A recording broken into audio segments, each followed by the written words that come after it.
Guru Brahma, Guru Vishnu, Guru Devo Maheshwaraha, Guru Sakshat Parabrahma, Tasmai Sri Gurave Namaha. Om Ganana Tva Ganapatigam Mavamahe, Kavim Kavinam Upavashravastramam, Jeshtarajam Brahmanan Brahmanaspada, Anushrunnot Visi Dasadanam, Om Mahadipataye Namaha, Hari Om, Hari Om, Hari Om. ओम केशवाय नमः ओम नारायणाय नमः ओम माधवाय नमः ओम गोविंदाय नमः ओम विष्णुवे नमः मत्सूदनाय नमः त्रिविक्रमाय नमः वामनाय नमः श्रीधराय नमः ऋषिकेशाय नमः पद्मनाभाय नमः दामोदराय नमः संकर्षणाय नमः वासुदेवाय नमः प्रद्युम्नाय नमः दाय नमः पुरुषोत्तमाय नमः दोक्षाय नमः नारसिंहाय नमः अच्युताय नमः जनार्दनाय नमः उपेन्द्राय नमः हरे नमः श्रीकृष्णाय नमः श्रीकृष्णाय नमः श्रीकृष्णाय नमः Hari Om Sri Krishnaya Namaha.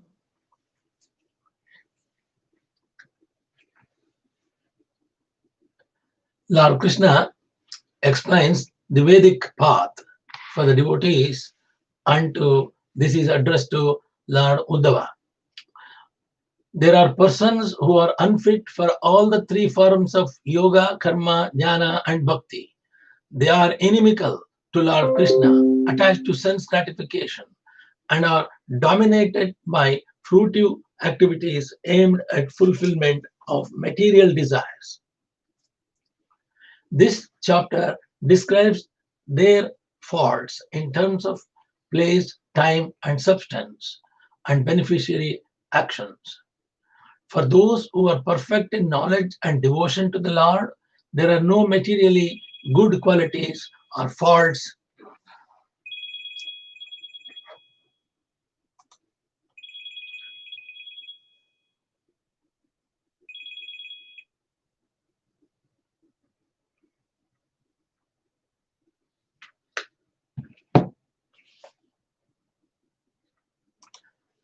For those who are perfect in knowledge and devotional aspect of Lord Krishna, there are no materially good qualities or faults, but for a candidate enduring on the platform of karma to achieve cessation of material life, execution of regular and special fruitive duties is good, and the failure to execute such is evil.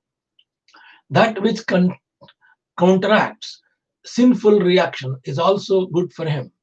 For on the platform of knowledge, in the pure devotee of mode of goodness, that is sattva guna, and for one on the platform devotion, the proper actions are respectively cultivation of knowledge and practice of devotion service, consisting of hearing, chanting, and so forth.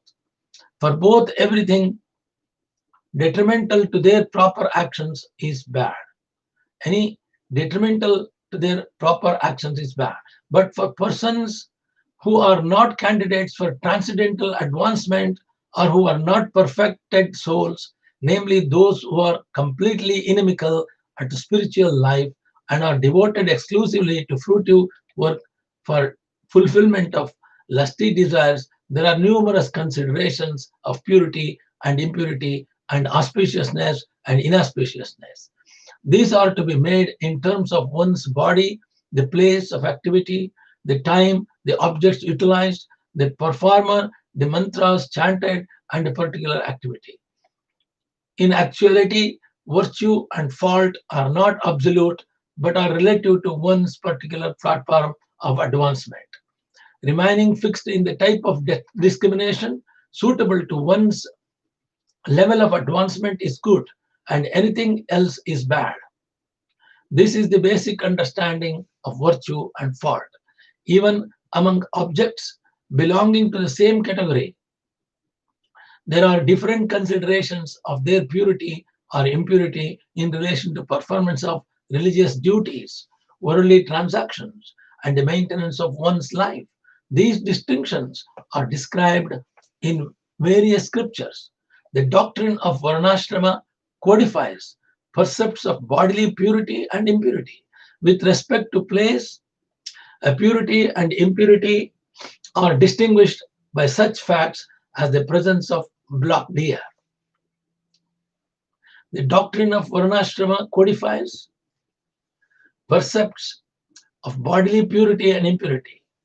With respect to place, purity and impurity are distinguished by such facts as the presence of black diya. The connections with time, there are distinctions of purity and impurity either in terms of the time itself or in terms of its specific relation with various objects. In connection with the physical substances, distinctions of purity and impurity are made in terms of sanctification of objects and words, and by such activities as bathing, giving charity, performing austere penances, and remembering the Supreme Lord. There are also distinctions of the purity and impurity of the performance of actions. When one's knowledge of mantras is received from the lips of the bona fide spiritual master, one's mantra is considered pure. When one's knowledge of mantras is received from the lips of the bona fide spiritual master guru, one's mantra is considered pure. And one's work is purified by offering it into the Supreme Personality of Godhead. If the 6 factors of place, time, and so forth are purified, then there is dharma or virtue, but otherwise there is adharma or fault. Ultimately, there is no substantial basis in distinctions of virtue and fault, because they transform according to the place, time, beneficiary, and so on. In regard to the execution of the prescribed duties for sense gratification, the actual intent of all scriptures is the subduing of materialistic propensities, such as the actual principle of religion that destroys sorrow, confusion, and fear, and bestows all good fortune. Work performed for sense gratification is not actually beneficial. They are materially benefiting. That's why work has to be performed for Lord Krishna's gratification, and submit all your efforts to Lord Krishna for the progress of your project or progress of your community work is not actually beneficial.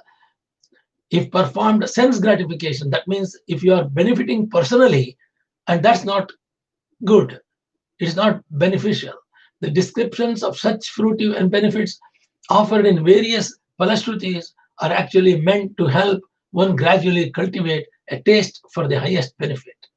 But persons of inferior intelligence take the flowery benedictory verses of the scriptures to be the actual purport of the Vedas. This opinion, however, is never held by those in factual knowledge of the truth of the Vedas. Persons whose minds are agitated by the flowery words of the Vedas have no attraction for hearing topics about Lord Hari. It should be understood that there is no inner purport to the Vedas apart from the original personality of Godhead. The Vedas focus exclusively upon the Supreme Absolute Truth. The Vedas focus exclusively upon the Supreme Absolute Truth, the personality of Godhead, because this material world is simply the illusory energy of the Supreme Lord. It is by refuting material existence that one gains dissatisfaction from the matter. The Vedas focus exclusively upon the Supreme Personality, Absolute Truth, the personality of Godhead, because this material world is simply the illusory energy of the Supreme Lord. It is by refuting material existence that one gains dissociation from the matter. This summary is very difficult to understand. Vedic principles, we have to go step by step. We'll start this text 1. Guna dosha vyavastigala swarupa. This is called guna and dosha. Character and dosha. Sri Bhagavanuvāca, Lord Krishna telling Uddhava, etatmatvato hitva bhakti jnana kriyatmakan kshudran kamanschalai pranir jashtunto samsarantite. Supreme Personality of Godhead, Lord Krishna is telling to Uddhava, those who give up these methods of achieving me Those who give up these methods of achieving me, which consist of devotional service, analytic philosophy, and regulated execution of prescribed duties, and instead of being moved by the material senses, cultivate insignificant sense gratification, certainly undergo the continual cycle of material existence. Those people who involve the devotional service and regulated execution of prescribed duties cultivate, if there is an insignificant gratification, if their attachment to the moved by the material senses, material benefits, they are not going to get more help. As clearly explained by Lord Krishna in the previous chapters, philosophical analysis and also the performance of prescribed duties are ultimately meant for achieving Krishna consciousness or pure love of God. Devotional service based on hearing and chanting the glories of the Lord directly engages the conditioned soul in the Lord's giving loving service, and thus is the most efficient means of achieving the Lord. All three processes, however, share a common goal, Krishna consciousness, to reach the Krishna.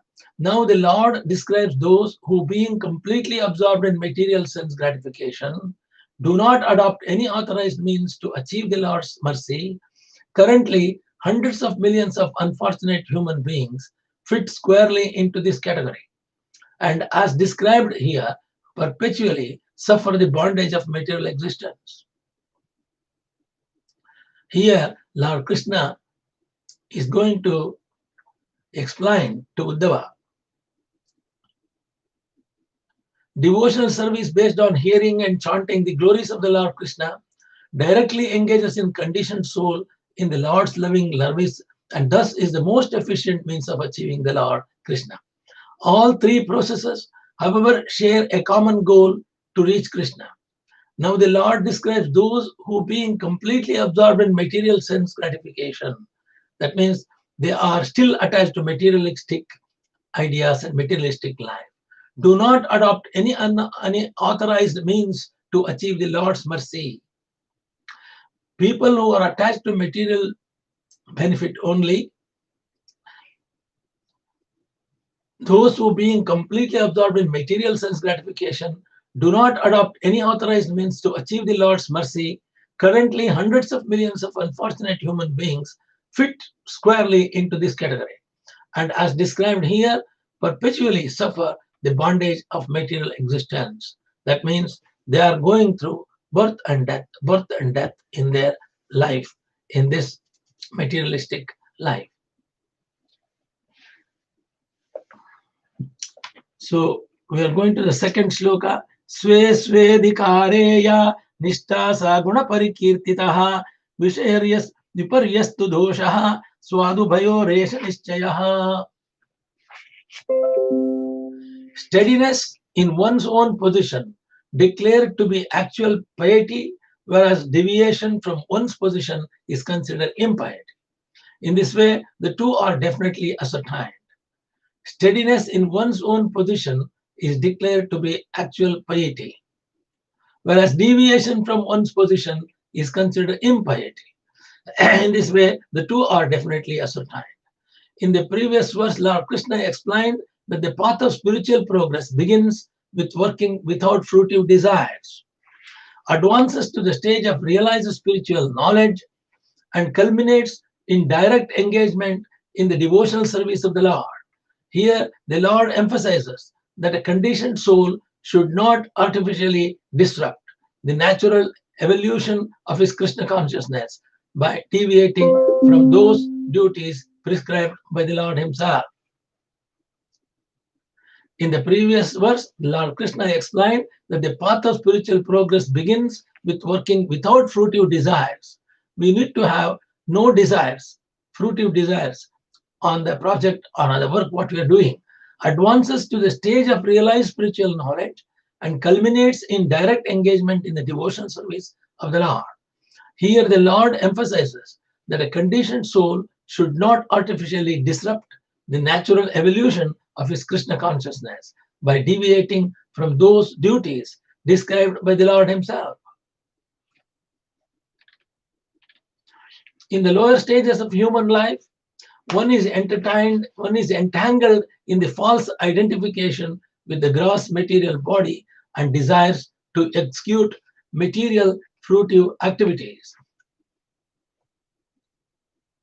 In the lower stages of human life, one is entangled in the false identification with the gross material body and desires to execute material fruitive activities based on the society, friendship, and love. When such materialistic activities are offered in sacrifice to the Supreme Lord, one becomes situated in Karma Yoga. When such materialistic activities are offered in sacrifice to the Supreme Lord, one becomes situated in Karma Yoga. By regulated sacrifice, one gradually gives up the gross bodily concept of life and advances to the stage of realization of spiritual knowledge, whereby one understands oneself to be an eternal spirit soul, completely different from the material body and mind. Feeling relief from the pangs of materialism, one becomes very attached to one's spiritual knowledge, and thus one is situated in the stage of jnana yoga. Feeling relief from the pangs of materialism, one becomes very attached to one's spiritual knowledge. That is devotional aspect, and thus one is situated in the stage of jnana yoga. As the candidate further advances on the spiritual path, he understands himself to be part and parcel of the Supreme Soul, the personality of Godhead, Lord Krishna or Vishnu. He then sees that his conditional life as well as his spiritual knowledge was obtained from the personality of Godhead, who awards the results of all types of activities, both pious and sinful, by directly engaging in the loving services of the Supreme Lord and understanding oneself to be the Lord's eternal servant. One's attachment evolves into pure love of Godhead. Thus, one first gives up the lower stage of attachment to the material body and then subsequently gives up attachment to cultivation of spiritual knowledge. This relieves one of the material life. Finally, one recognizes the Lord himself as the resting place of one's eternal love and fully surrenders to Lord Krishna or Lord Vishnu in full Vishnu consciousness or a Krishna consciousness. Lord Krishna explains in this verse that one who is still attached to the material body and mind cannot artificially give up the prescribed duties of the Karma Yoga. In the same way, one who is spiritual neophyte, just beginning to realize the illusion of material life, should not artificially try to think of the Lord's intimate pastimes 24 hours a day. In the same way, one who is spiritual neophyte, just beginning to realize the illusion of material life, should not artificially try to think of the Lord's intimate pastimes 24 hours a day, imitating the stage of Prema Bhakti. Rather, he should cultivate analytic knowledge and of the material world by which one gives up attachment to the material body and mind. In Srimad Bhagavatam, we find many analytic descriptions of the material world, and they can free the conditioned soul from false identification with matter. One who has achieved the perfect stage of the love of Godhead, however, being need from all gross and subtle attachments to the material world, may give up the lower stages of Karma Yoga and Jnana Yoga and engage directly in the Lord's loving service. That's devotional service. In chapter 19, verse 45, Lord Krishna states, Guna dosha, drifir dosha guna tubhyo varjitaha. One should not see material good and evil within the devotees of the Lord. One should not see material good and evil within the devotee of the Lord. Indeed, one becomes pious by giving up such mundane conceptions. Srila Vishwanatha Chakravarti Thakura points out that occasionally a neophyte devotee may be polluted by association with those enthusiastically executing fruitive activities and mental speculation. Such devotees' religious activities may be affected. Such a devotee's religious activities may be affected by mundane tendencies. Similarly, an ordinary person who observes the exalted status of pure devotee sometimes externally by pure devotee sometimes externally imitates the devotee's activities. Similarly, an ordinary person who observes the exalted status of a pure devotee sometimes externally imitates the devotee's activities, considering himself to be on the same exalted platform of pure devotion service. These imperfect practitioners of Bhakti Yoga are not exempt from criticism. These imperfect practitioners of Bhakti Yoga are not exempt from criticism, since their fruitive activities, mental speculation, and false prestige are material instructions, material intrusions in the pure loving service of the Lord. A pure devotee engaged exclusively in the Lord's service should not be criticized. A pure devotee engaged exclusively in the Lord's service should not be criticized. But a devotee whose devotional service is mixed with the material qualities may be corrected so that he can rise to the platform of pure devotional service. Innocent persons should not be misled by the mixed devotional service of those not engaged exclusively in the Bhakti Yoga system. But those unable to fully engage in Krishna consciousness should nevertheless not give up their regular prescribed duties. Persons should not be misled. Innocent persons should not be misled by the mixed devotional service of those not engaged exclusively in the Bhakti Yoga system. But those unable to fully engage in Krishna consciousness should nevertheless not give up their regular prescribed duties, declaring them to be illusion. For example, one unable to fully engage in pure Krishna consciousness should not give up his family, considering it an illusion, for by doing so, he will fall into the illicit sex life. Material piety and analytic knowledge of the material world must therefore be cultivated until one comes to the stage of directly practicing Krishna consciousness.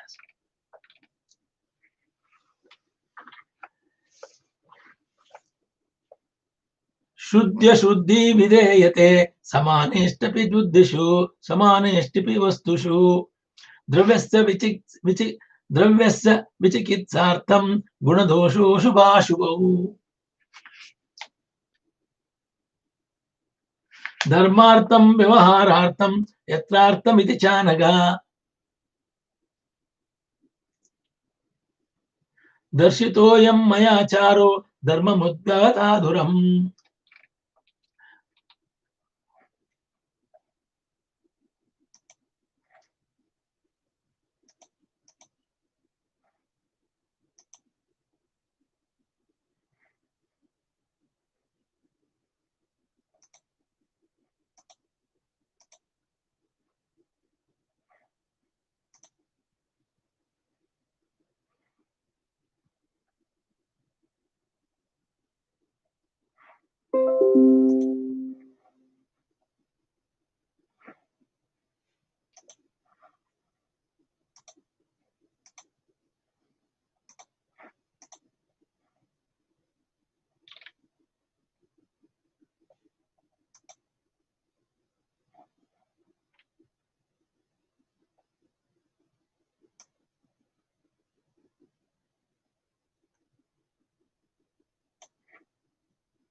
O sinless Uddhava, in order to understand what is proper in life, one must evaluate a given object within its particular category. Thus, in analyzing religious principles, one must consider purity and impurity.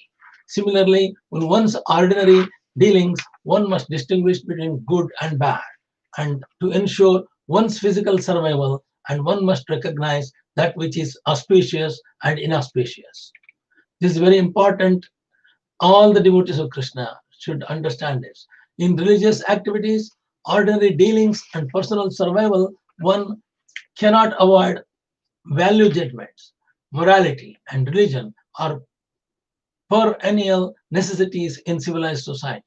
Therefore, distinctions between purity and impurity, piety and impiety, morality and immorality must somehow be ascertained. Similarly, in our ordinary worldly activities, we distinguish between palatable and tasteless food, good and bad business, high class and low class residences, good and bad friends, and so forth. And to ensure our physical health and survival, we must constantly distinguish between what is safe and unsafe, healthy and unhealthy, profitable, unprofitable for ourselves. Even learned persons must constantly distinguish between good and bad within the material world. But at the same time, he must understand the transcendental position of Krishna's consciousness. Despite one's careful calculation of that which is materially healthy and unhealthy, the physical body will collapse and die. Despite careful scrutiny of the socially favorable and unfavorable, one's entire social milieu will vanish with the passing of time. In the same way, great religions arise and disappear in the course of history.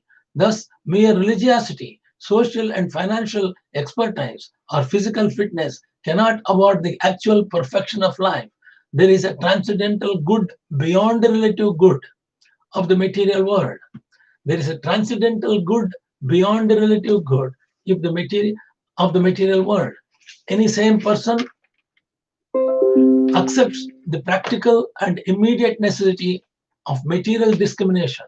Yet one must come ultimately to the transcendental stage of Krishna consciousness, where life is eternal, full of bliss and knowledge. Lord Krishna, in his elaborate teachings to Sri Uddhava, is gradually clarifying the transcendental position of Krishna consciousness beyond the endless variety of material good and evil. The next sloka, fourth, Dharmartham Vyavaharartham Yatrartham iti chanaga Darshitoyam maya charo Dharma mudvahata duram. I have revealed this way of life for those bearing the burden of mundane religion principles. Krishna says he has revealed this way of life for those hearing the burden of mundane religious principles. Ordinary religious principles prescribing innumerable rules, regulations, and prohibitions are undoubtedly a great burden for those bereft of Krishna consciousness. In the first canto of Srimad Bhagavatam, it is stated, Bhurini Bhuri Karmani Shrota Vyani Vibhagashaha. There are countless religious scriptures in the world prescribing countless religious duties. The authorized scriptures are those spoken by the Lord himself or his representatives, as stated in this verse. In this last chapter of Bhagavad Gita, Lord Krishna says, Sarva dharmam parityajya, mamekam sarva sharanagata vraja. Lord Krishna, in the last chapter, in the 18th chapter, 66 sloka, Lord Krishna explains, Sarva dharman parityajya, mamekam sarvam prajaha. One should give up the troublesome burden of mundane piety and directly take to the loving service of Lord, in which everything is simplified.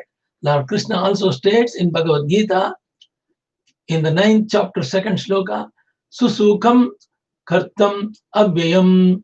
The Bhakti Yoga process, which depends completely upon the mercy of Lord, is very joyful and easily performed. Similarly, Lokana Dasura sings like this, Paramam Karuna phalam poyam jana. Sri Chaitanya Mahaprabhu, who is Lord Krishna himself, appeared 500 years ago to distribute the sublime method of chanting the holy names of the Lord Krishna.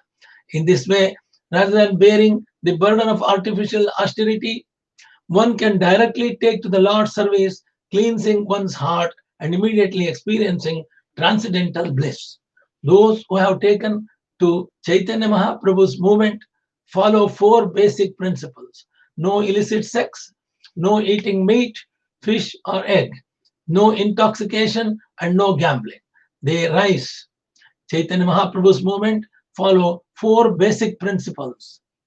For all the Krishna devotees, if they want to achieve Krishna's mercy, the Chaitanya Mahaprabhu's advice is to stop illicit sex, no eating meat and fish or eggs, no intoxication, and no gambling. They rise early in the morning, chant Hare Krishna, and spend the day happily engaged in the Lord's services. Those who follow the ritualistic karma-käëòa section of the Vedas, however, are burdened with innumerable regulations, rituals, and ceremonies which must be personally performed by the worshippers or performed by their on their behalf a qualified brahmanas. At any moment, there is a danger of discrepancy resulting in the total loss of their accumulated piety. Similarly, those on the philosophical path must painstakingly define, refine, and adjust philosophical categories, a process that generally ends in confusion and hopelessness. The practitioners of mystic yoga undergo grueling penances, subjecting themselves to severe heat and cold, near starvation, and so on. All such materialistic persons have personal desires to fulfill, whereas the devotee of the Lord who desires the Lord's pleasure, simply depend upon the Lord's mercy and go back home, back to Godhead. In the previous verse, the Lord mentioned that in the material world, there are endless distinctions and value judgments to be made in the course of one's life. A devotee, however, sees Krishna within everything and everything within the Krishna, remaining humble, simple, and blissful in the Lord's service. He does not perform elaborate religious ceremonies, nor does he become antisocial or immortal. The devotee simply chants the holy name of Krishna and easily achieves the higher perfection of life. Ordinary persons endeavor for bodily maintenance, but a devotee is automatically maintained by the Lord's mercy. A devotee's ordinary dealings and religious activities are also all delegated to the personality of Godhead Krishna. Thus, there is nothing but Krishna in a devotional life. Krishna gives all protection and maintenance, and the devotee gives everything to Krishna. This natural liberated situation is called Krishna consciousness. It is the ultimate absolute good, as explained by the Lord throughout this canto.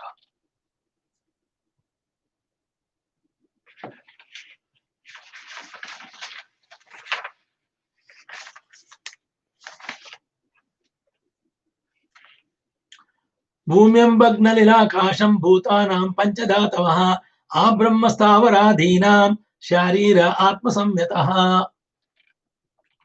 Earth, water, fire, air, and ether are the 5 basic elements that constitute the bodies of all conditioned souls.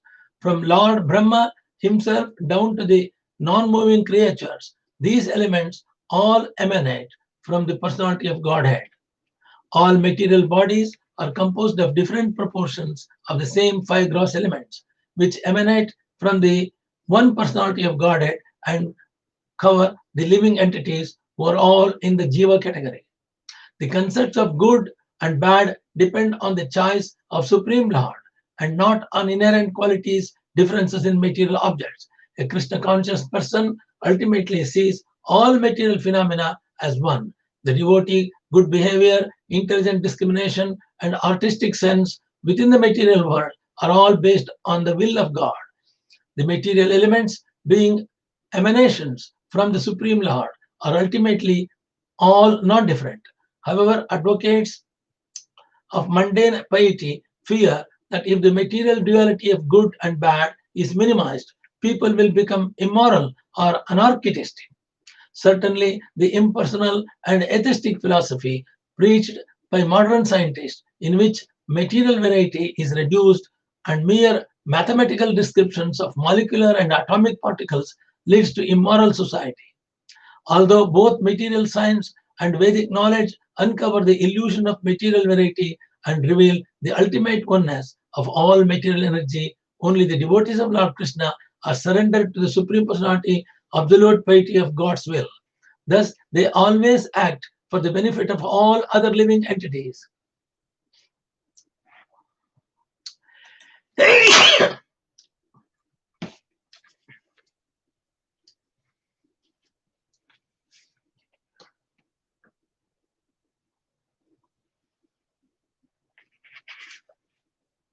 Sorry for the disturbance. A Krishna conscious person ultimately sees all material phenomena as one. The devotees, good behavior, intelligent discrimination, and artistic sense within the material world are all based on the will of God. The material elements, being emanations from the Supreme Lord, are ultimately all non-different. However, advocates of mundane piety fear that if the material duality of the good and bad is minimized, people will become immoral or anarchistic if they goes to materialistic again. Certainly, the impersonal and atheistic philosophy preached by modern scientists, in which material variety is reduced to mere mathematical descriptions and molecular and atomic particles, leads to immoral society. Although both material science and Vedic knowledge uncover the illusion of material variety and reveal the ultimate oneness of all material energy, only the devotees of Lord Krishna are surrendered to supreme absolute piety of God's will. Thus, they always act for the benefit of all living entities, accepting material variety in the Lord's service, according to the Lord's desire. Without Krishna consciousness or God consciousness, people cannot understand the absolute position of spiritual goodness. Instead, they artificially try to construct a civilization based on interdependent self-interest on the material platform. Such a foolish arrangement easily collapses, as evidence of the widespread social conflict and chaos in the modern age. All members of a civilized society must accept the absolute authority of the Supreme Personality of Godhead, and then social peace and harmony will not rest on the flimsy relative platform of mundane piety and sin. My dear Uddhava, although all material bodies are composed of the same 5 elements and are thus equal, the Vedic literatures conceive of different names and forms in relation to such bodies, so that the living entities may achieve their goal of life. O saintly Uddhava, in order to restrict materialistic activities, I have established that which is proper and improper among all material things, including time, space, and all physical objects. The word, in order to restrict, is significant in this verse. A conditional soul falsely identifies with this material sense and thus considers anything ever giving immediate satisfaction to the body to be good, or anything inconvenient or disturbing to be bad. By higher intelligence, however, one recognizes long-term self-interest and danger. For example, medicine may be immediately bitter, but by calculating one's long-term interest, one accepts the bitter medicine to cure a disease that is not immediately troublesome, but ultimately fatal. Similarly, Vedic literatures restricts the sinful properties, sinful propensities of human beings by establishing what is proper and what is improper among all the objects and activities of the material world. Because everyone must eat, the Vedas prescribe the foods in the mode of goodness and not those which are sinful, such as meat, fish, and eggs. Similarly, one is advised to live in a peaceful and pious community and not in association with the sinful persons, nor in an unclean or turbulent environment. By designating and restricting the exploitation of the material world, Vedic knowledge gradually brings a conditioned soul to the platform of material goodness. At that stage, one becomes eligible to serve the Supreme Personality of Godhead and enter the transcendental stage of life. It should be remembered that such mere eligibility does not constitute actual qualification. Without Krishna consciousness, mere mundane piety can never qualify a conditioned soul to go back home, back to Godhead. Within this world, we are all infected by false pride, which must be diminished through submission to the Vedic injunctions. One who is completely engaged in the loving service of the Lord need not adopt these preliminary methods, for he directly contracts the personality of Godhead through the spontaneous process of surrender. In the previous verse, the Lord explained why Vedic literatures assign different values to the bodies of different living entities. And here the Lord explains the Vedic value system in regard to the material objects that interact with these bodies. Among places, those bereft of the spotted antelope, those devoid of devotion to the Brahmanas, those possessing spotted antelopes but bereft of respectable men, provinces like Kikata, and places where cleanliness and purificatory rites are neglected, where meat eaters are prominent, or where earth is barren, are all considered to be contaminated lands. The word Krishnasara refers to the spotted antelope whose hide is used by brahmacharis while residing in the ashramas of the spiritual master. Brahmacharis never hunt in the forest, but rather accept skins from those animals already dead. The skin of the black or spotted antelope is also used as a garment by those receiving instruction in the execution of Vedic sacrifice. Therefore, since sacrifice cannot be properly performed in areas bereft of such creatures, these places are impure. Furthermore, although the inhabitants of a particular place may be expert in performing fruitive activities and ritualistic sacrifices, if they are inimical to the devotion service of the Lord, such a place is also polluted. Srila Bhakti Siddhanta Saraswati Thakur explains that previously the provinces of Bihar and Bengal were bereft of devotional service to the Lord and were considered impure. Then great Vaishnavas such as Jayadeva appeared in these territories, converting them into holy places. The word Ashuvira indicates those places without suviras, respectable saintly persons. Ordinarily, a person who obeys the state laws is considered a respectable citizen. In the same way, one who strictly obeys the law of God is considered to be a cultured or a decent man. Suvira. The place where such intelligent persons reside is called Saviram. Kikata refers to the modern state of Bihar, which traditionally has been known as a territory of uncivilized man. Even in such provinces, however, any place where saintly persons gather is considered to be holy. On the other hand, a province of generally respectable person is immediately polluted by the presence of sinful men. Asamaktru indicates lack of external cleanliness, as well as the absence of purificatory ceremonies for internal cleanliness. Srila Madhavacharya quotes from the Skanda Purana as follows. Religious persons should reside within the 8-mile radius of rivers, oceans, mountains, hermitage, forests, spiritual cities, or places where the Salagrama Shila is found. All other places should be considered Kikata or contaminated. But if even in such contaminated places, black and spotted antelopes are found, one may reside there as long as sinful persons are not also present. Even if sinful persons are present, if the civil power rests with the respectable authorities, one may remain. Similarly, one may dwell wherever the deity of Vishnu is duly installed and worshipped. Even if sinful persons are present, If the civil power rests with the respectable authorities, one may remain. Similarly, one may dwell wherever the deity of Vishnu is duly installed and worshipped. The Lord here elaborates upon the theme of piety and sin, which are based on purity and impurity. Thus, pure and contaminated places of residence are described here.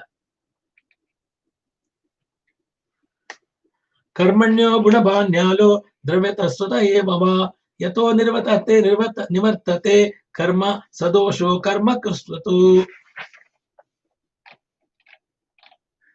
A specific time is considered pure when it is appropriate, either by its own nature or through achievement of suitable paraphernalia for the performance of one's prescribed duty. The time which impedes the performance of one's duty is considered impure. A specific time is considered pure when it is appropriate, either by its own nature or through achievement of suitable paraphernalia for the performance of one's prescribed duty. That time which impedes the performance of one's duty is considered impure. Having discussed pure and impure places, the Lord now discusses the different qualities of time. Certain times, such as Brahma Muhurta, the last few hours before sunrise, are always auspicious for spiritual advancement. Other times, not auspicious in themselves, become so by achievement of material prosperity and facilities one's missions of life. Political, social, and economic disturbances that obstruct the execution of one's religious duties are considered inauspicious times. Similarly, a woman is considered contaminated just after childbirth or during her menstrual period. She cannot perform ordinary religious activities at such times, which are therefore inauspicious and impure. Srila Bhakti Siddhanta Saraswati Thakur explains that the most auspicious of all times is the moment one achieves the mercy of Supreme Personality of Godhead. If one neglects the loving service of the Lord, being carried away by sense gratification, he is certainly living in the most inauspicious times.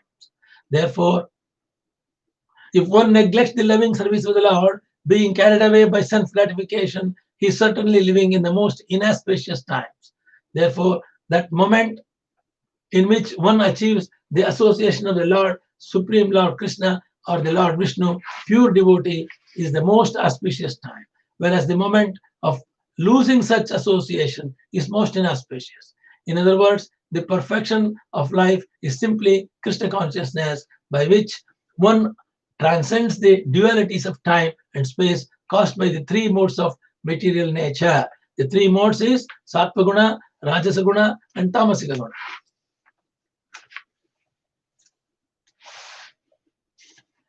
Dravyasya shuddhi shuddhi cha dravyena vacanena cha samskarena takalena mahatvalpata yathava mahatvalpata yathava. An object's purity or impurity is established by application of another object, by words of rituals, by the effects of time, or according to relative magnitude. Cloth is purified by application of a clean water and contaminated by application of urine. The words of saintly Brahmana are pure, but the sound vibration of a materialistic person is contaminated by lust and envy. A saintly devotee explains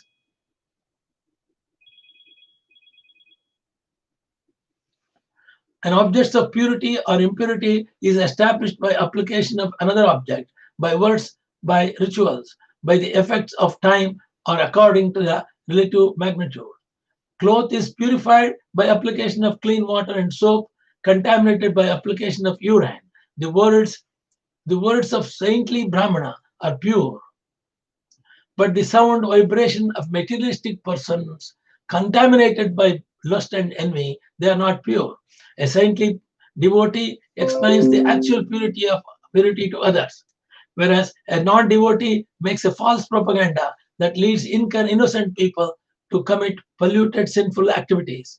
Pure rituals are those meant for the satisfaction of the Supreme Lord, while materialistic ceremonies are those that lead their followers into materialistic and demonic activities. The word samskarena also indicates that the purity or impurity of a particular object is ascertained according to the regulations of ritualistic performances. For example, a flower to be offered to the deity must be purified with water. Flowers or food cannot be offered to the deity, however, if they have contaminated by being smelled or tasted before the offering. The word kalena indicates that certain substances are purified by time and others contaminated by time. Rainwater, for example, is considered pure after the day's time, and after 3 days in cases of emergency. On the other hand, certain foods decay in time and thus become impure. Mahatva indicates that great bodies of water do not become contaminated, and alpatyaya means that small amount of water can easily become polluted or stagnant. In the same way, a great soul is not polluted by occasional contact with materialistic persons, whereas one whose devotion to God is very small is easily carried away and put into doubt by bad association. In terms of combination with other substances and in terms of speech, ritual, time, and magnitude, the purity and impurity of all objects can be ascertained.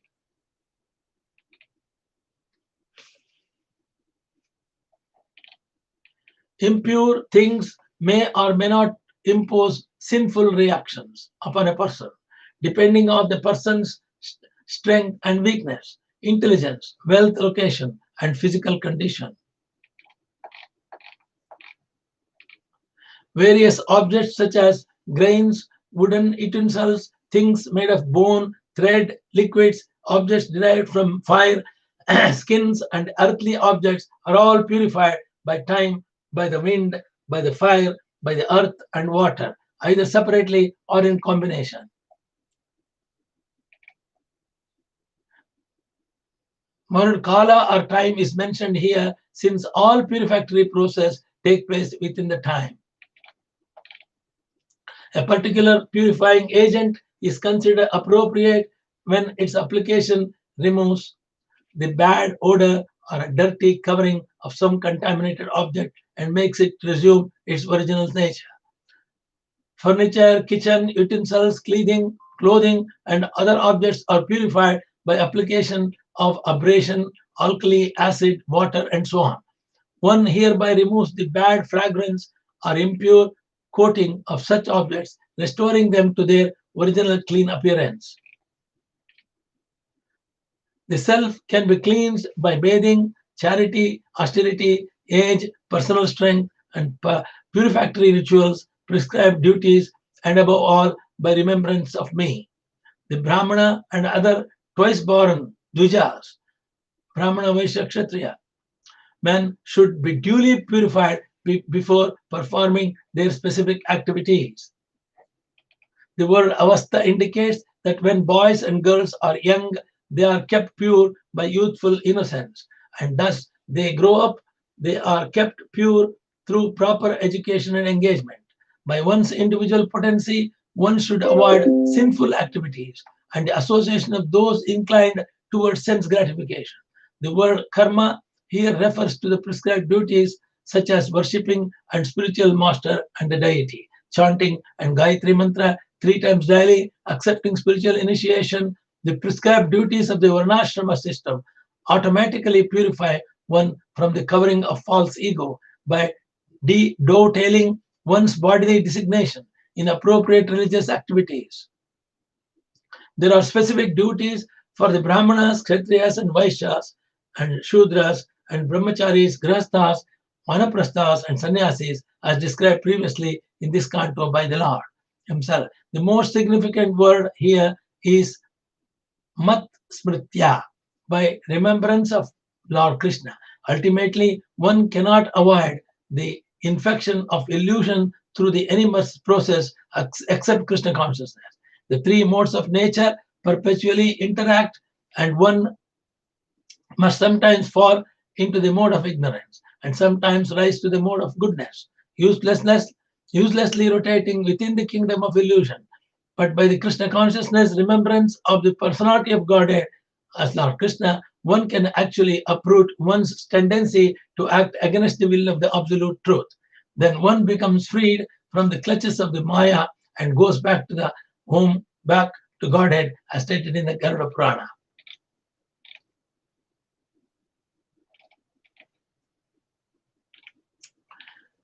A mantra is purified when chanted with proper knowledge, and one's work is purified when offered to me. Thus, by purification of the place, time, and substance, do your mantras and work, one becomes religious, and by negligence of these 6 items, one is considered irreligious. One receives mantra from the mouth of a bona fide spiritual master, guru, who instructs the disciple in the method, meaning, and ultimate purpose of the mantra. The bona fide spiritual master in this age gives his disciple the Maha Mantra, or holy names of God: Hare Krishna, Krishna Krishna, Hare Hare, Hare Rama, Rama Rama, Hare Hare. One who chants this mantra, considering himself to be the eternal servant of the Lord, gradually learns to chant offenselessly, and by such purified chanting quickly achieve the highest perfection of the life. The Lord here summarizes his discussion of purity and impurity, which manifest ultimately in religious and irreligious life. Sometimes piety becomes sin, and sometimes what is ordinarily sin becomes piety on the strength of Vedic injunctions.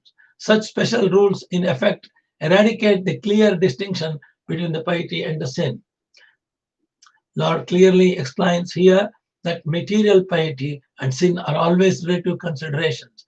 For example, if a neighbor's house is on fire and one chops a hole in the roof so that the trapped family may escape, one is considered to be pious hero because of the dangerous condition.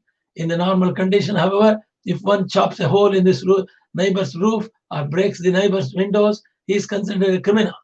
Similarly, one who abandons one's wife and children is certainly irresponsible and thoughtless. If one takes sannyasa, however, one remains affixed on a higher spiritual platform, he is considered to be most saintly persons. Piety and sin, therefore, depend upon the particular circumstances and are at times difficult to distinguish. The same activities that would degrade an elevated person do not cause fall down for those who are already fallen. Indeed, one who is lying on the ground cannot possibly fall further. The material association that is dictated by one's own nature is considered a good quality. The same activities that could degrade an elevated person do not cause fall down for those who are already fallen. Indeed, one who is lying on the ground floor, cannot possibly fall further. The material association that is dictated by one's own nature is considered a good quality.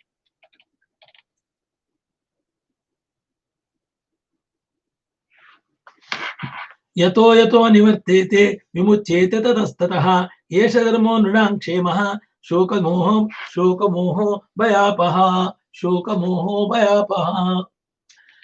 By retaining from a particular sinful or materialistic activity, one becomes freed from its bondage. Such renunciation is the basis of religious and auspicious life for human beings and drives away all suffering, illusions, and fear. By refraining from a particular sinful materialistic activity, one becomes freed from its bondage. Such renunciation is the basis of religious and auspicious life for human beings and drives away all suffering, illusion, and fear. One who accepts material senses, objects, or desire as desirable certainly becomes attached to them. From such attachment, lust arises, and this lust creates a quarrel among the men. From quarrel arises intolerable anger, followed by the darkness of ignorance. This ignorance quickly overtakes a man's broad intelligence.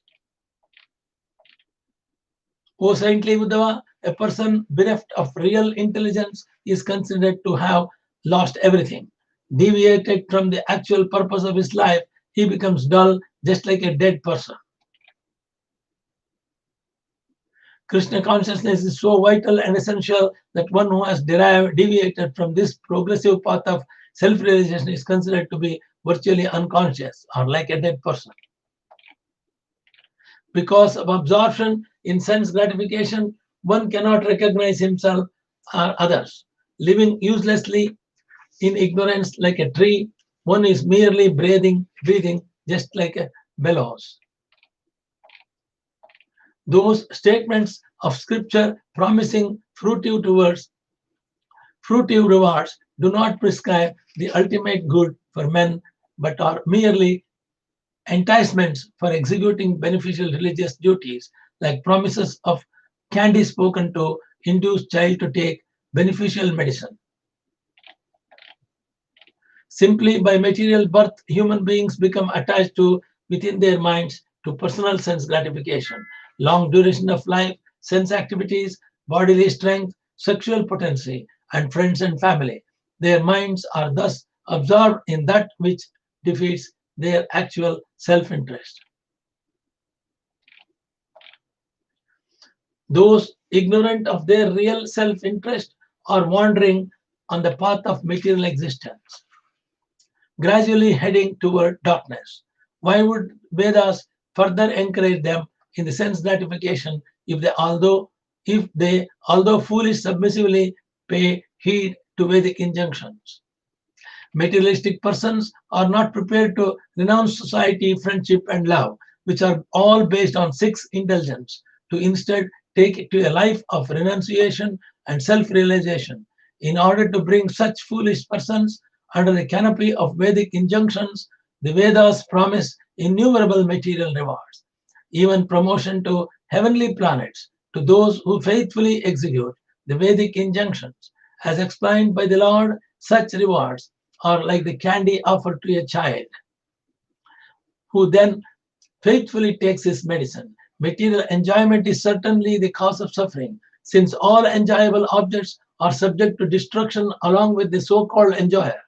Material life is simply painful and full of anxiety, frustration, and lamentation. We became agitated by seeing a so-called enjoyable object such as the naked body of a woman, a beautiful residence, a sumptuous tray of food, or the expansion of our own prestige. But actually, such imagined happiness is simply the intense expectation of a satisfaction that never comes. One remains perpetually frustrated in material existence, and the more one tries to enjoy, the more one's frustration increases.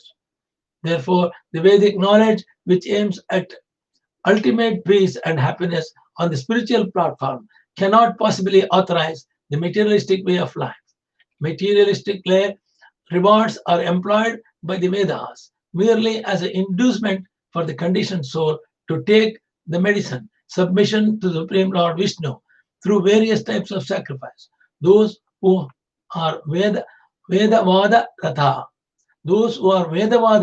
claim that religious scriptures are meant to facilitate sense gratification in the ignorance of conditioned life. The true goal of religion, however, is a spiritual liberation in which material sense gratification ceases to exist. The darkness, bodily attachment cannot exist in the effulgent light of the spiritual knowledge. In the ocean of spiritual bliss, the anxiety-ridden apparent pleasure of this world vanishes completely. The true meaning of Veda, or a perfect knowledge, is to surrender to the Supreme Lord Krishna or Vishnu in full Krishna consciousness for an eternal life, bliss, and knowledge as the Lord's faithful servant. The true meaning of Veda, or a perfect knowledge, is to surrender to the Supreme Lord in the full Krishna consciousness for an eternal life and bliss and knowledge as the Lord's faithful servant. Persons with a perverted intelligence do not understand this actual purpose of Vedic knowledge and instead propagate as the highest Vedic truth the flowery statements of the Vedas that promise material rewards. Those in actual knowledge of the Vedas never speak in this way, never speak in that way. Followers of karma-käëòa philosophy declare that there is no eternal kingdom of God beyond this universe, and that one should therefore become professional performers of Vedic rituals in order to keep oneself in a material heavenly planet. As explained by the Lord to Sri Uddhava in a previous chapter, there is no actual happiness in the material world, since one will inevitably rotate throughout the various planetary environments, stretching from heaven to hell, and thus always be disturbed within the material atmosphere. Although the doctor may give a child candy covered medicine, one who or just a child to eat the candy and throw away the medicine is certainly a great fool. In the same way, the flowery statements of Vedas describing heavenly enjoyment do not award the real fruit of Vedic knowledge, but merely supply decorative blossoms of sense gratification. As stated in the Vedas, Rigveda, first sloka, 22nd chapter, Tad Vishnu Paramam Padam Sada Pashyati Surayaha. Even the gods who are prominent residents of heaven are always looking to the eternal abode of Supreme Lord Vishnu. Foolish people who admire the standard of living in material heaven should therefore note that the gods themselves are devotees of the Supreme Lord Vishnu. One should not become a bogus propagator of the so-called Vedic knowledge, but should take to Krishna consciousness, make a genuine solution to the problem of the progressing in the life. Those who are full of lust, avarice, and greed mistake mere flowers to be the actual fruit of life. Bewildered by the glare of fire and suffocated by its smoke, they cannot recognize their own true identity. My dear Uddhava, persons dedicated to sense gratification obtained through honoring the Vedic rituals cannot understand that I am situated in everyone's heart, and that the entire universe is not different from me, emanates from me. Indeed, they are just like persons whose ever eyes are covered by fog. Those who are sworn to sense gratification cannot understand the confidential conclusion of Vedic knowledge, as explained by me. Taking pleasure in violence, they cruelly slaughter innocent animals in sacrifice for their own sense gratification, and thus worship the other demigods, forefathers, and lenders and leaders among ghostly creatures. Such passion of violence, however, is never encouraged within the process of Vedic sacrifice. Just a foolish businessman gives up his real wealth in useless business speculation. Foolish persons give up all that is actually valuable in life and instead pursue promotion to material heaven, which, although pleasing to hear about, is actually unreal, like a dream. Such bewildered persons imagine within their hearts that they will achieve all material blessings. All over the world, people are working hard to achieve perfect sense gratification in this life or the next. As eternal living beings, part and parcel of the Lord Krishna, we are naturally endowed with all bliss and knowledge in the association of the Lord. But giving up this exalted position of spiritual bliss and knowledge, we foolishly waste our time pursuing the phantasmagoria of bodily happiness, just like a foolish businessman who squanders his real assets in imaginary business ventures that deliver no real profit.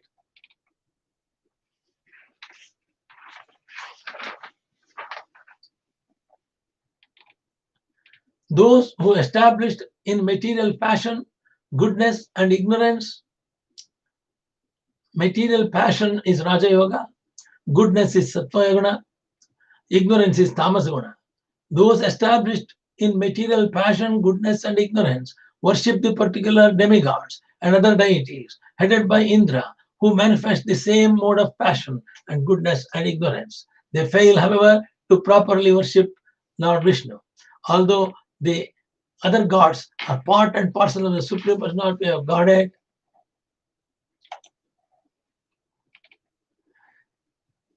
The other god worship fosters the false idea that the other gods exist apart from Supreme Lord. Such worship, avidhi purvakam, or an improper approach to the absolute truth.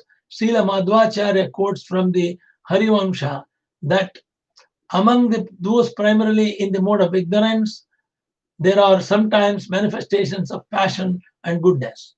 Ignorant persons possessing a tendency toward goodness may go to hell but are also allowed a little heavenly pleasure. Thus, it can be seen that a man suffering his miserable financial or political conditions sometimes enjoys the company of a beautiful wife through his general condition is hellish. Though his general condition is hellish. Those in ignorance mixed slightly with passion simply go to the hell. Those in ignorance mixed slightly with passion simply go to the hell. And those purely in the mode of ignorance glide down to the darkest region of hell. Those devoid of devotion to the Supreme Lord are in the ignorance in these three categories. Sometimes persons situated in the mode of goodness, that is in Sattvaguna, accept the supremacy of the Lord, Supreme Lord, Krishna, but are more attracted to the other gods, believing that such Vedic rituals they can achieve the same standard of living as the other gods. This proud tendency is certainly an obstacle in the loving service of Lord Krishna, Supreme Lord, and ultimately causes fall down. The worshippers of demigods, the other gods think we shall worship the other gods in this life, and by our sacrifice we shall go to heaven and enjoy there. When that enjoyment is finished, we shall return to this world and take a birth as a great householders in aristocratic families. Being excessively proud and greedy, such persons are bewildered by the flowery words for the Vedas. They are not attracted to topics about Lord Krishna, the Supreme Lord. The Vedas, divided into three divisions, ultimately reveal the living entity as pure spirit soul. The Vedic seers or mantras, however, deal in esoteric terms, and also I am pleased by such confidential descriptions. In the previous verses, Lord Krishna clearly refuted the concept of that Vedic knowledge is meant for material enjoyment. And there the Lord summarizes the actual purpose of the Vedic literature, self-realization. Although conditioned souls are struggling in the network of material energy, their actual existence in transcendental freedom in the kingdom of God. The Vedas gradually lift the conditioned soul out of the darkness of illusion and establish him in the eternal loving service of the Lord. As stated in the Vedanta Sutra, one who properly hears Vedic knowledge does not have to return to the cycle of birth and death. One may ask why the Lord himself, as well as the Lord's representatives, the Vedic seers and mantras, speak in esoteric or indirect terms. As the Lord states in Bhagavad Gita, Naham Prakasha Sarvasya. Supreme Lord does not allow himself to be taken cheaply, and thus he is not manifest to superficial or inimical people, those who are polluted by the material atmosphere, are induced to purify themselves through Vedic rituals that offer fruitive results. Just as a child is induced to take medicine by the offer of candy reward because of the confidential nature of Vedic exposition, less intelligent persons cannot appreciate the ultimate transcendental purpose of the Vedas, and consequently they fall down to the platform of sense gratification. The term Brahmatma, spirit soul, ultimately indicates the Supreme Personality of Godhead, who states in Bhagavad Gita that knowledge of him is Rajogunam. In Bhagavad Gita, that the knowledge of him is Rajagukyam. The most confidential of all secrets is Rajagukyam, one who depends upon material sense perception remains in gross ignorance of the absolute truth. One who depends upon the mental and intellectual speculation may get a clue that this eternal soul and supersoul are both within the material body. One who depends upon the mental and intellectual speculation may get a clue that the eternal soul and supersoul are both within the material body. But one who depends upon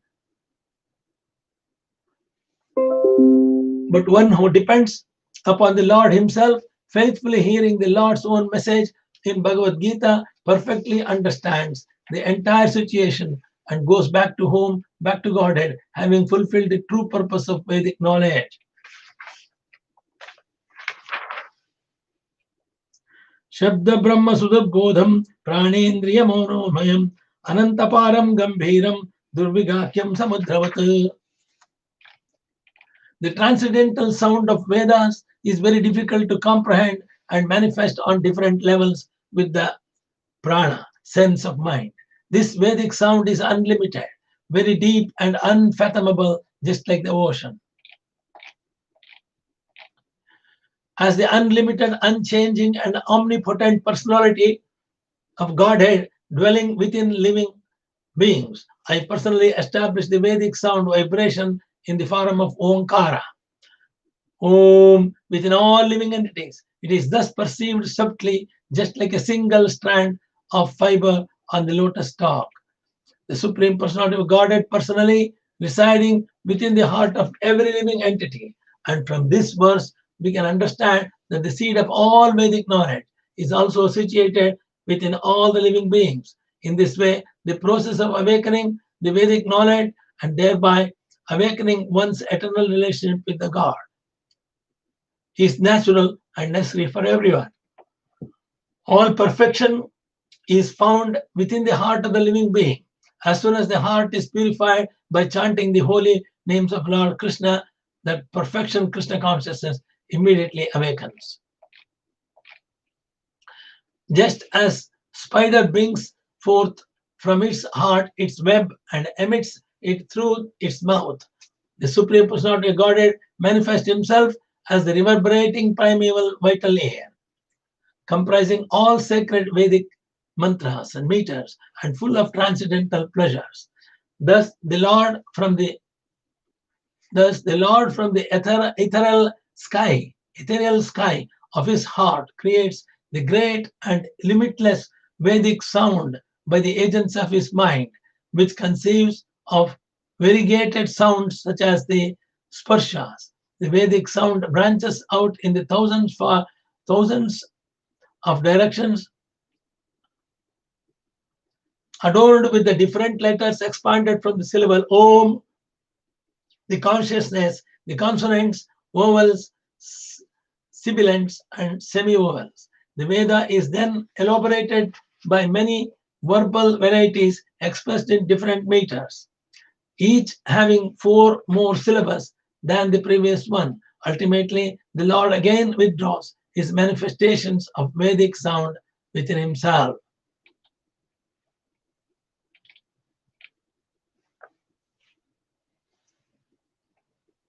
Gayatristuganstupa cha brahati panktirev cha tristup jagatyatyanjando krutyasta tijagat virat.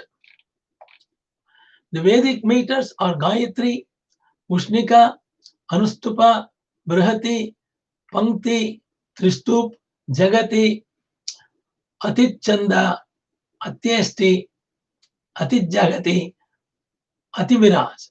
The Gayatri meter has 24 syllables, the Ushnika 28, the Anustupa 32, and so on. Each meter have 4 more syllables than the previous one.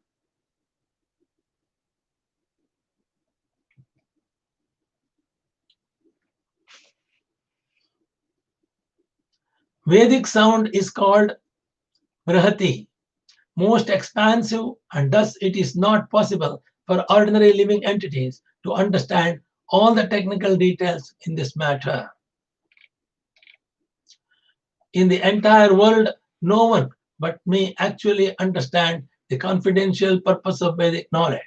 Thus, people do not know what the Vedas are actually prescribing in the ritualistic injunctions of karma-käëòa, or what object is actually being indicated in the formula of worship found in the upäsanä-käëòa, or that which is elaborately discussed through various hypotheses in which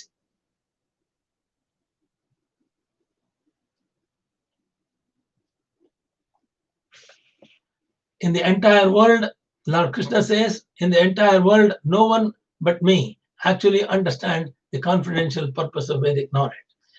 Thus, people do not know what the Vedas are actually prescribing in the ritualistic injunctions of karma-käëòa, or what object is actually being indicated in the formulas of worship found in the upäsanä-käëòa, or that which is elaborately discussed through various hypotheses in the jïäna-käëòa section of the Vedas. The Supreme Personality of Godhead is the absolute truth of Lord Sri Krishna. Since the Lord is source, maintainer, and ultimate goal of Vedic knowledge, he is the Vedavit, or the only true knower of Vedic knowledge. So-called philosophers, either Vedic scholars or ordinary men, may give their sectarian opinion, but it is the Lord himself who knows the confidential purpose of the Vedas. The Lord is the only actual shelter and lovable object for all living entities. As he states in the 10th chapter of Bhagavad Gita, know that all beautiful, glorious, and mighty creations spring from but a spark from a splendor. All beautiful, extraordinary, and powerful manifestations are significant displays of the Lord's own opulences. Although ordinary people may quarrel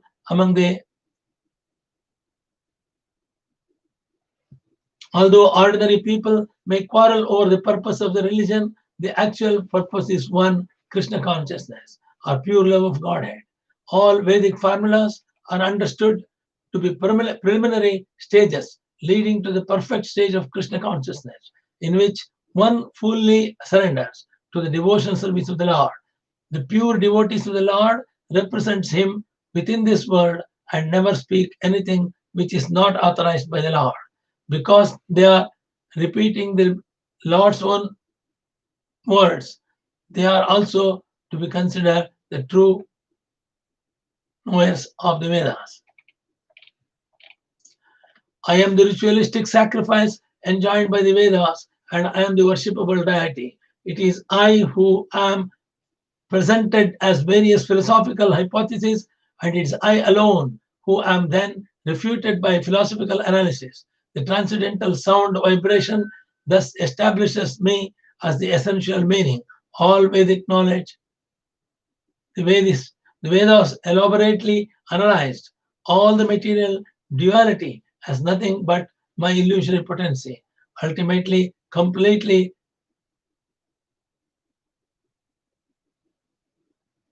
negate this duality and achieve their own satisfaction. The Lord declared in the previous verse, he alone knows the ultimate purpose of the Vedas. And now the Lord reveals that he alone is the ultimate basis of purpose of all Vedic knowledge. Karma-käëòa section of the Vedas prescribe ritualistic sacrifice of promotion to heaven. Such sacrifices are Lord himself. Similarly, the upäsanä-käëòa section of the Vedas designates different demigods and other gods as objects of ritualistic worship, and those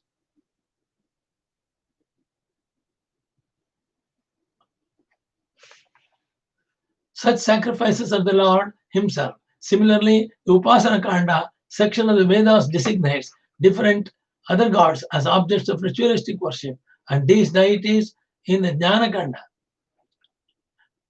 In the jïäna-käëòa section of the Vedas, different philosophical methods of analysis are presented and refuted. Such knowledge which analyzes the potency of the Supreme Lord is noted different from him.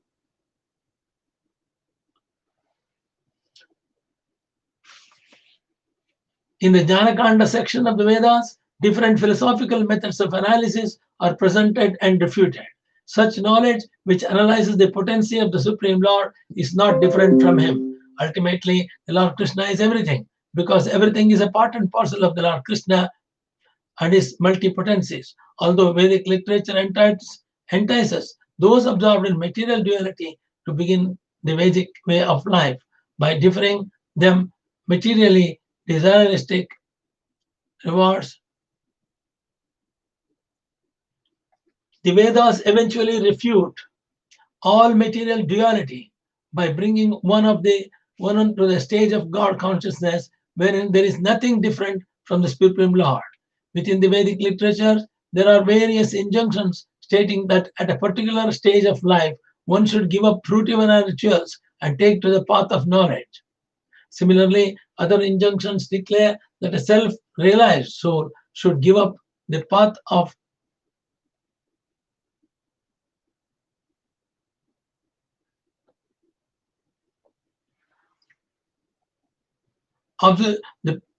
but nowhere in there is injunction recommending that one give up the loving service of the Lord, because this is the eternal constitutional position of every living entity, is to pray for Lord Krishna. Different philosophical, these are presented and rejected in the Vedas, since one who is progressing must give up each previous stage in the advancement of the knowledge. For example, one who is addicted to sex enjoyment is taught to accept religious marriage and enjoy sex pleasure with his wife alone. Such ritualistic knowledge is to be given up when one attains the stage of detachment, whereupon one is recommended to take the renounced order of life. In that stage of life, one is forbidden to see or speak with any woman. When, however, one reaches the perfection of Krishna consciousness, wherein the Lord is manifest everywhere, one may engage all living entities. Thus, different injunctions based on a progressive stages of spiritual vision are presented and refuted in Vedic literature. Since all such injunctions are processes or service to the Lord, they are not different from the Lord Krishna himself. The conditioned soul, therefore, should not prematurely stop his progressive march back home, back to Godhead, by foolishly mistaking an intermediate or a preliminary stage of advancement as the actual goal of life. One must understand that the Supreme Personality of Godhead, Sri Krishna, is the source, maintenance, and resting place of everything, and that every living entity is the Lord's eternal servant. In this way, one should continue on the Vedic path all the way back home, back to Godhead, for eternal life or of bliss and knowledge. Thus end the purports of the humble servants of His Divine A.C. Bhaktivedanta Swami Prabhupada to the 11th canto of 21st chapter of Srimad Bhagavatam, entitled Lord Krishna's Explanation of the Vedic Path.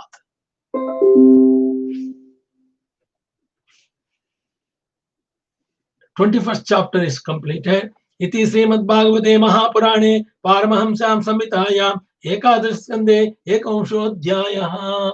Namostu Anantaya Sahasramurtaye Sahasrapadakshara Sahasranamne Purushashvade Sahasrakoti Yugadharane Namaha Sahasrakoti Yugadharane Namaha Akashat Paritam Metagat Sagaram Sarvade Namaskaraha Srikesham Pragatyo Namaha Sarvamede Shatpunyam Sarvatirteshu Yatpalam Tatpalam Pramapti Vasana Vasevasya Vasante Jayatram Sarvabhut Nivaso Se Vasnamurte Kayena Macha Mansendriyarva Buddhatmanava Prakute Sabhavat Karomi Yaddat Sagalam Parasmai Narayanaayeti Samarpayami Narayanaayeti Samarpayami Narayanaayeti Samarpayami Hari Om.